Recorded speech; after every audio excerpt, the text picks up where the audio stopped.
স্বাধীনতার পর দীর্ঘ বিরতি দিয়ে আসা এই ঘোষণা নিঃসন্দেহে জাতীয় জীবনে এক তাৎপর্যপূর্ণ ঘটনা হিসেবে বিবেচিত হচ্ছে। প্রিয় সরকারি চাকুরিজীবী ভাই ও বোনেরা, আজকের সকালের আপডেট নিউজে আপনাদের স্বাগতম।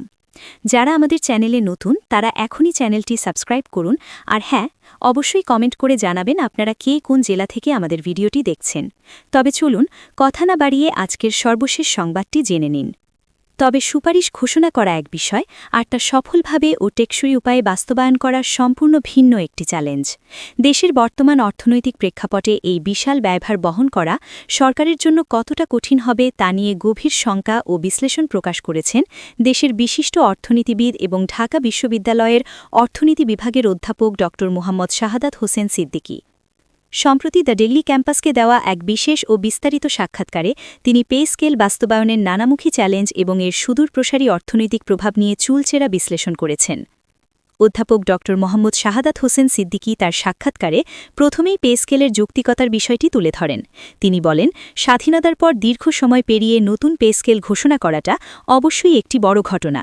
এর চেয়েও বড় গুরুত্বপূর্ণ বিষয় হল গত 4 বছর ধরে দেশের সাধারণ মানুষ ও সরকারি কর্মচারীরা যে উচ্চ মূল্যস্ফীতির শিকার হয়েছেন তা বিবেচনা করা। নিত্য প্রয়োজনীয় দ্রব্যের দাম যেভাবে বেড়েছে তাতে মানুষের প্রকৃত আয় কমে গেছে। এই কঠিন বাস্তবতায় দাঁড়িয়ে সরকারি কর্মচারীদের বেতন বৃদ্ধির দাবি বা পে স্কেলের সিদ্ধান্তটি চাহিদার দিক থেকে বা ডিম্যান্ড সাইড থেকে বিচার করলে অনেকটাই প্রাসঙ্গিক ও যৌক্তিক বলে মনে হতে পারে, কারণ জীবনযাত্রার ব্যয় মেটাতে হিমশিম খাওয়া কর্মচারীদের জন্য এটি একটি বড় স্বস্তির বার্তা। তবে মুদ্রার উল্টো পিঠটি অর্থাৎ যোগানের দিক বা সাপ্লাই সাইড বিশ্লেষণ করতে গিয়ে অধ্যাপক সিদ্দিকী গভীর উদ্বেগের কথা জানিয়েছেন। তিনি বলেন, যে কোনো নীতিগত সিদ্ধান্ত বিশ্লেষণ করতে গেলে আমরা সাধারণত তার সুবিধা ও অসুবিধা বা ভালো ও মন্দ উভয় দিকই বিবেচনায় আনি। বর্তমান পে স্কেল ঘোষণার প্রেক্ষাপট মূল্যায়ন করতে হলে আমাদের দুটি পক্ষকে দেখতে হবে। এক পক্ষে আছেন তারা যারা এই সুবিধার দাবি জানাচ্ছেন, অর্থাৎ সরকারি কর্মচারী, এবং অন্য পক্ষে আছে সরকার, যাদের এই বিপুল অর্থের যোগান দিতে হবে। চাহিদার দিক থেকে দাবিটি যৌক্তিক হলেও প্রশ্ন হল, সরকারের সেই আর্থিক সক্ষমতা কি আদৌ আছে? সরকার যে পরিকল্পনা গ্রহণ করছে বা যে সুপারিশ এসেছে সেটিকে কিভাবে সংকলন ও বাস্তবায়ন করবে সেটাই এখন মূল আলোচনার বিষয় হয়ে দাঁড়িয়েছে। তিনি আরও উল্লেখ করেন যে অন্তর্বর্তীকালীন সরকার যেমন এই চ্যালেঞ্জ গ্রহণ করছে, ঠিক তেমনি সামনে একটি বড় রাজনৈতিক পরিবর্তনের সময় আসছে। আসন্ন ফেব্রুয়ারি মাসে অনুষ্ঠিতব্য নির্বাচনের মাধ্যমে যে নতুন সরকার ক্ষমতায় আসবে তাদের জন্য এই পে স্কেল বাস্তবায়ন একটি বিশাল অর্থনৈতিক চ্যালেঞ্জ হিসেবে অপেক্ষা করছে। অর্থাৎ এই সিদ্ধান্তের প্রভাব শুধু বর্তমান সরকারের উপর নয়, বরং পরবর্তী সরকারের উপরও বর্তাবে। সরকারের রাজস্ব আয়ের ব্যর্থতা নিয়ে অধ্যাপক শাহাদাত হোসেন তার হতাশা ব্যক্ত করেন। তিনি বলেন, অন্তর্বর্তীকালীন সরকারের কাছে আমাদের এবং দেশবাসীর একটি বড় প্রত্যাশা ছিল যে তারা রাজস্ব আহরণের ক্ষেত্রে একটি বৈপ্লবিক বা বড় ধরনের অগ্রগতি দেখাবে। কারণ বাংলাদেশের অর্থনীতির বাস্তব চিত্রে দেখা যায় দেশে প্রায় 3 থেকে 3.5 কোটি মানুষ কর নেটের আওতায় থাকার কথা, অথচ বাস্তবে নিয়মিত করদাতার সংখ্যা মাত্র প্রায় 30 লাখ। এই বিশাল ব্যবধান কমানোর সুযোগ ছিল। সরকার যদি এই কর নেট সম্প্রসারণ করে সেটিকে 3 কোটিতে উন্নীত করতে পারত, তাহলে রাজস্ব আহরণে একটি যুগান্তকারী পরিবর্তন আসত এবং পে স্কেলের মতো বড় ব্যয় মেটানো সহজ হতো।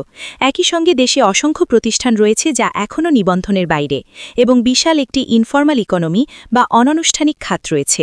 এগুলোকে নিবন্ধনের আওতায় আনা এবং ফর্মালাইজ করার ক্ষেত্রেও সরকারের কাছ থেকে কার্যকর ও কঠোর উদ্যোগ প্রত্যাশিত ছিল। কিন্তু অত্যন্ত দুঃখজনক বিষয় হল, এই দুটি প্রত্যাশার কোনোটিই পূরণ হয়নি। ফলে রাজস্ব আহরণে অন্তর্বর্তী সরকার পূর্ববর্তী নির্বাচিত সরকারগুলোর তুলনায় কোনো ব্যতিক্রমী বা যুগান্তকারী পরিবর্তন দেখাতে ব্যর্থ হয়েছে। এই প্রেক্ষাপটে অধ্যাপক শাহাদাত প্রশ্ন তোলেন, সরকার যে উদ্যোগ নিয়েছে তা মানবিক বা প্রশাসনিক দৃষ্টিকোণ থেকে বাস্তবসম্মত হলেও অর্থনীতির দৃষ্টিকোণ থেকে এই ব্যয় কিভাবে টেকসইভাবে বাস্তবায়ন করা হবে? তিনি বলেন, এটি অর্থনীতির জন্য একটি অশনি সংকেত হতে পারে। যদি সরকার পর্যাপ্ত পরিমাণে ট্যাক্স রেভিনিউ বা রাজস্ব আয় বাড়াতে না পারে এবং এমনকি ভবিষ্যতের নির্বাচিত সরকারও যদি তা করতে ব্যর্থ হয়, তাহলে এই অতিরিক্ত ব্যয় মেটাবে কিভাবে? সরকারের সামনে অর্থ সংগ্রহের মূলত দুটি পথ খোলা থাকে। প্রথম পথ হল টাকা ছাপানো। যদি সরকার টাকা ছাপিয়ে বেতন দেয় তবে তা কার্যত রাষ্ট্রীয় ঋণ বাড়ায় এবং মুদ্রাস্ফীতিকে উস্কে দেয়। দ্বিতীয় পথ হল দেশীয় ব্যাংক ব্যবস্থা বা বৈদেশিক উৎস থেকে ঋণ নেওয়া। সরকার যে পথেই যাক না কেন, বাস্তবে এটি রাষ্ট্রের উপর অতিরিক্ত ঋণের বোঝা চাপাবে। তিনি সতর্ক করে দিয়ে বলেন, ঋণ বাড়িয়ে মূলত পাবলিক সেক্টরে বা সরকারি খাতে কর্মরত একটি নির্দিষ্ট গোষ্ঠীকে সুবিধা দেওয়া হচ্ছে। এর ফলে রাষ্ট্রের বৃহৎ জনগোষ্ঠীর উপর দীর্ঘমেয়াদী চাপ সৃষ্টি হয়, কারণ এই ঋণের বোঝা শেষ পর্যন্ত সাধারণ জনগণকেই বহন করতে হয়। বিশেষ করে সরকার যদি তার ব্যয় মেটাতে বাণিজ্যিক ব্যাংকগুলো থেকে দেদারসে ঋণ নিতে থাকে তাহলে বেসরকারি খাতের জন্য ঋণের প্রবাহ কমে যাবে। অর্থনীতিতে একে বলা হয় ক্রাউডিং আউট এফেক্ট, অর্থাৎ সরকার ব্যাংক থেকে সব টাকা নিয়ে গেলে বেসরকারি উদ্যোক্তা ও ব্যবসায়ীরা বিনিয়োগের জন্য টাকা পাবেন না। এতে বেসরকারি বিনিয়োগ নিরুৎসাহিত হবে, যা দেশের সামগ্রিক প্রবৃদ্ধি ও কর্মসংস্থান তৈরির জন্য মোটেও সহায়ক নয়। এর পাশাপাশি রয়েছে মূল্যস্ফীতির প্রবল ঝুঁকি।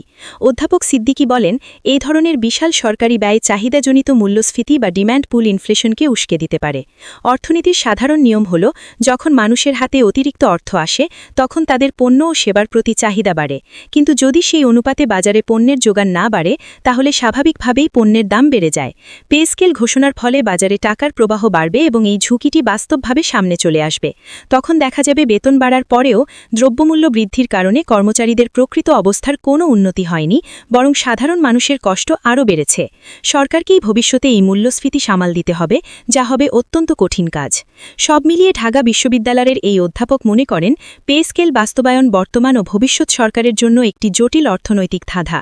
রাজস্ব আয় না বাড়িয়ে শুধুমাত্র ঋণের উপর নির্ভর করে বা টাকা ছাপিয়ে এই ব্যয় মেটানো হলে তা দেশের সামষ্টিক অর্থনীতির স্থিতিশীলতাকে হুমকির মুখে ফেলতে পারে।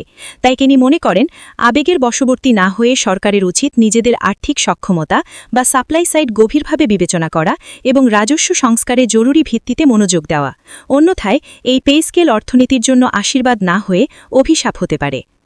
ভিডিওটি খুবই জরুরি, তাই দয়া করে সবার সাথে ভিডিওটি শেয়ার করতে ভুলবেন না। আর নতুন ভিডিও আপডেট পেতে এখনই চ্যানেলটি সাবস্ক্রাইব করুন।